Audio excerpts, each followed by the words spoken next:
In the near future, a great war destroys the world. Our Earth is a post-apocalyptic wasteland known as the Lost Lands, and all that is left of humanity lives in a single city. They're ruled by the Overlord, and the church is in charge of keeping order. One day, a woman named Grey is getting hung for being a witch, and the Enforcer is using her as an example of what happens to those who defy the church after the Enforcer leaves. Grey uses her magic to make a soldier hallucinate that he's the one being hung. He shoots the rope to supposedly save himself, and ends up freeing Grey. He then thinks he sees her next to him, and opens fire, only to kill another soldier instead. When the Enforcer learns about this, she kills the bewitched soldier, and leads the others on a search for Grey.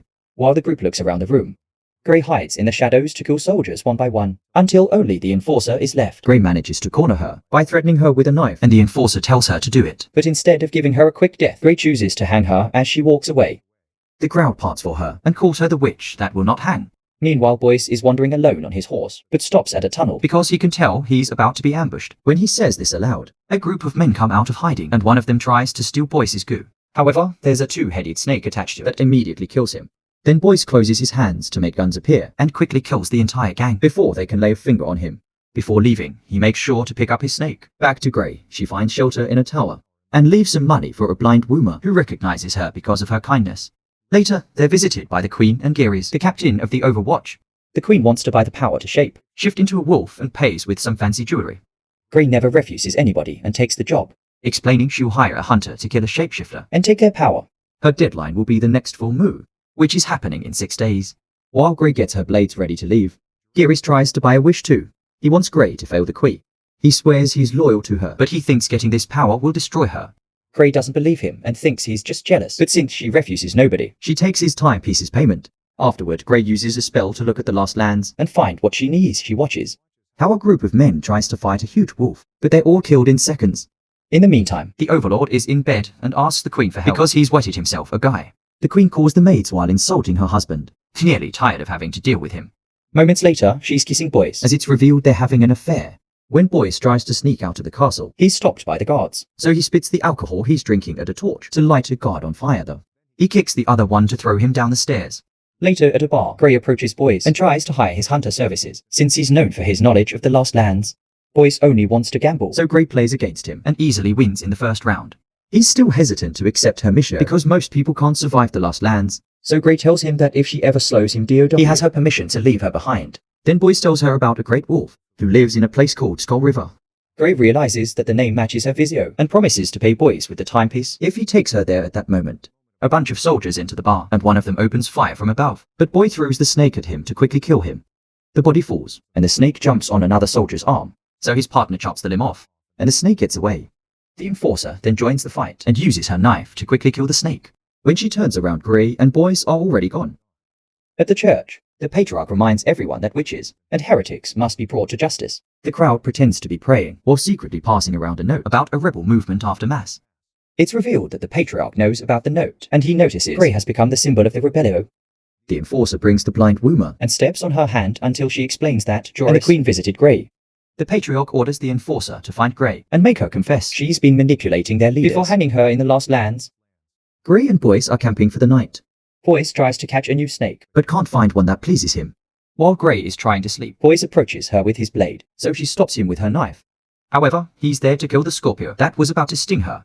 The next day, the duo makes it to a trading post handled by siblings Mara and Ross, who are old friends of Voice's. Mara kisses Voice before the duo is invited inside. Voice explains they'll find the shapeshifter in a week, and Grey explains she needs it in a few days, so Voice decides they'll take a very dangerous shortcut. That night, Voice and Mara get naughty and lament only that they see each other once a year. When the duo leaves in the morning, Voice warns Mara that the siblings are the only friendly faces in the Lost Lands, and Grey notices a beast skeleton in a cage. Meanwhile, the Enforcer and all her soldiers have started searching the Lost Lands by Tri. The Queen goes to see the Patriarch, since he authorized the use of the Tri without consulting her not to Mentio. He sent all the soldiers away and left the city vulnerable. The Patriarch says he's heard rumors of her betrayal, but the Queen assures him it's all lies. Later, the Patriarch calls the Enforcer on the Tri and tells her he's confirmed the Queen is lying, so they need to catch the witch quickly. If they arrest the Queen for betrayal and the sick Overlord buys SO, the Patriarch can take control of the city. Sometime later, the soldiers find Ross and Mara and torture them, until Mara confesses that Grey and Boyce are going to Skull River. Before leaving, they kill the siblings and burn down their trading post. The next day, Grey and Boyce reach the Rift, a city in ruins full of chasms. They enter an old building with a cable car, and Voice looks for the driver. Who will give anybody a ride for money? The man doesn't answer when Voice calls his name, so the duo starts searching the building. Sadly, they discover that the driver has been hung, which means the soldiers got here first. When the duo tries to leave, the enforcer and her men surround them. They're willing to let Boyce go if he gives them Gray and show Mara's body as proof they're serious. At that moment, Mara wakes up and says Boyce's name, so the enforcer shoots her to kill her for good. Boyce gets furious and opens fire, while Gray slides ahead to strike a soldier and steal his guns. She also opens fire. And by working together, she and Boyce quickly kill all the men surrounding them. Unfortunately, there's a horde of soldiers hiding on the track, and now they come out to join the fight. Boyce and Gray continue to fight and kill as many men as possible, but the soldiers just keep coming, and their numbers are unmanageable. OT to mention Gray runs out of bullets. The duo tries to run away. However, the train has a cannon that shoots at them. Luckily, they move fast enough to only fall without getting hurt. Then they rush toward the cable car, and Voice releases it by shooting the reel. The soldiers are still trying to comfort them, so Gray and Boyce start fighting them hand to hand to keep them away from the car. Since it's now moving over a huge chasm, the soldiers fall to their deaths from great heights. Some men appear on the car roof, and Gray immediately climbs up to fight them. With her blades, she moves fast to defeat most of them, and makes a big jump on the edge of the car to force the last guy to follow her. Now she can just chop his hand off to make him fall. Inside the car, Voice also fights hand to hand with a few remaining soldiers. Seeing her men being defeated, the enforcer makes a soldier cut the cables. The car now hangs on a side, and Gray has to use her blades to hold O. Voice breaks a window to make another soldier fall. Then the enforcer shoots the other cable, and the car goes down sliding through a building, before crashing against the side of a chasm. Gray and Boyce begin climbing the rocky wall, and manage to leave the car right before it falls. The enforcer opens fire and hits Boyce's shoulder while he's still climbing, but Gray has already reached the top and uses her powers to keep the enforcer distracted, which allows the duo to disappear. That night, Boyce removes the bullet from the wound, and Gray stitches it up. Boyce thinks about his lost friends and swears to get revenge on the enforcer. Before they fall asleep, they watch the colors and lightning in the sky. The next day, the Queen learns that she's pregnant. She knows the father is Boyce, but pretends it's the Overlord. Now that she has an heir to secure the throne, she puts a pillow on the Overlord's face and suffocates him to death. Meanwhile, Gray and Voice reach Shadows, Bane, an area that fills with demons. At night, however, they can hear the enforcer's train coming for them, so they have no choice but to stay here.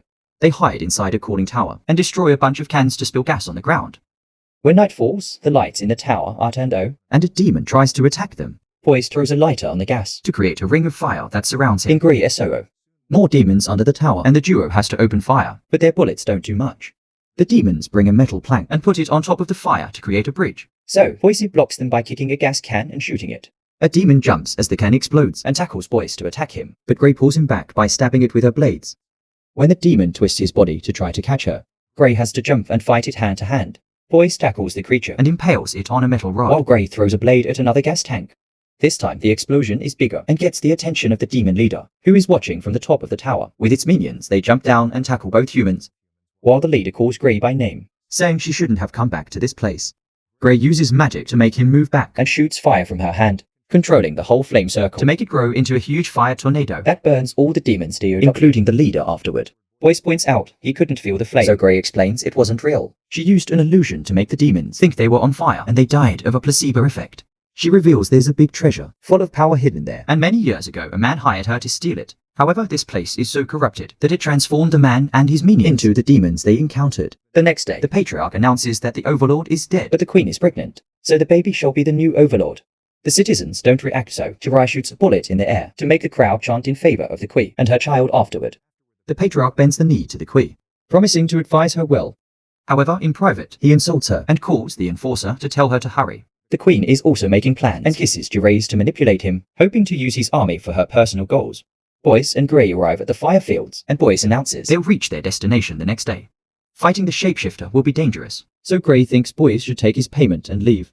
He refuses and asks her to come back with him, but she can't because a curse forces her to take on every mission. The following day, Boyce and Gray are crossing a tunnel when they hear the train approaching.